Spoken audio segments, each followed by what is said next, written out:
Huwag kang matakot. Kasama mo ang Diyos. Ako po si Father Fiel Pareha at ito po ang ating segment, ang Daily Devotion, na kung saan tayo po ay magdarasal, magbabasa at magninilay kasama ng salita ng Diyos sa buong taon. Manalangin tayo. Sa ngalan ng Ama, ng Anak at ng Espiritu Santo. Amen. Halina, banal na Espiritu, liwanagan mo ang aming puso at isip nang maunawaan at may sa buhay namin ang iyong salita. Amen. Our Bible passage for today is from the Gospel of St. Luke chapter 10, verses 1 to 12, and I read it for you. After this, the Lord appointed 70 others and sent them on ahead of him in pairs to every town and place where he himself intended to go. He said to them, "The harvest is plentiful, but the laborers are few. Therefore, ask the Lord for the harvest to send out laborers into his harvest. Go on your way. See, I am sending you out like lambs into the midst of wolves. Carry no purse, no bag, no sandals, and greet no one on the road. Whatever house you enter, first say, 'Peace to this household.' And if anyone is there who shares in peace, your peace will rest on that person. But if not, it will return to you. Remain in the same house, eating and drinking whatever they provide, for the laborer deserves to be paid. Do not move about from house to house. Whenever you enter a town and its people welcome you, eat what is set before you. Cure the sick who are there, and say to them, 'The kingdom of God has come near you.'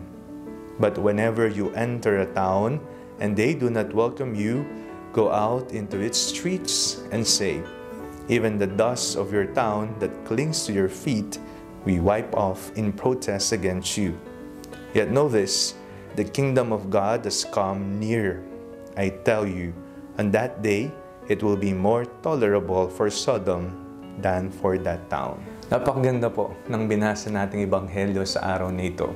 Ito po yung nagpapatunay na hindi tayo pababayaan ng Panginoon at huwag tayong matatakot. Pumili pa ng iba pang mga alagad na isinugo niya na nauna sa kanya sa kanilang pagmimisyon. At napakinggan po natin, iba-iba po ang panuto na ibinigay ni Jesus.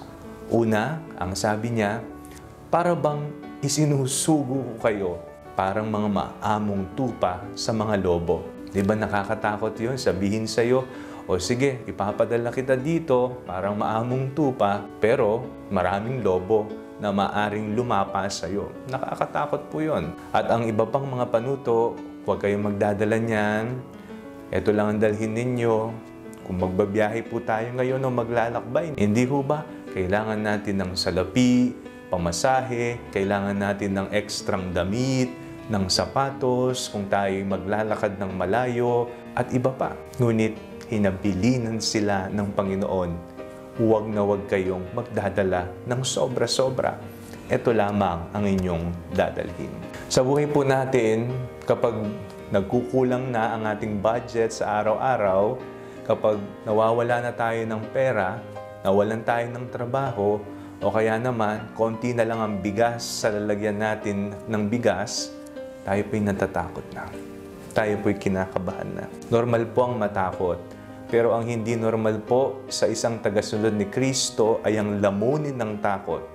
Sapagkat sinasabi na mismo ng Panginoon, tutulungan niya tayo, huwag tayong mangamba. Huwag kang matakot. Sa mga panahon na ikaw ay nagkukulang na, huwag kang matakot. Sa mga panahon na ikaw ay naghihikahos sa buhay, naghihirap na, huwag kang matakot.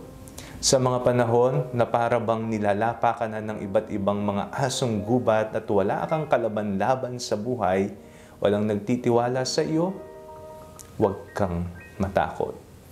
Palalimin po natin ang ating pananampalataya sa Diyos. Sa ating paglalakbay dito sa mundo, nawa marating natin ang ating tunay na tahanan, ang kalangitan kasama ng Panginoon.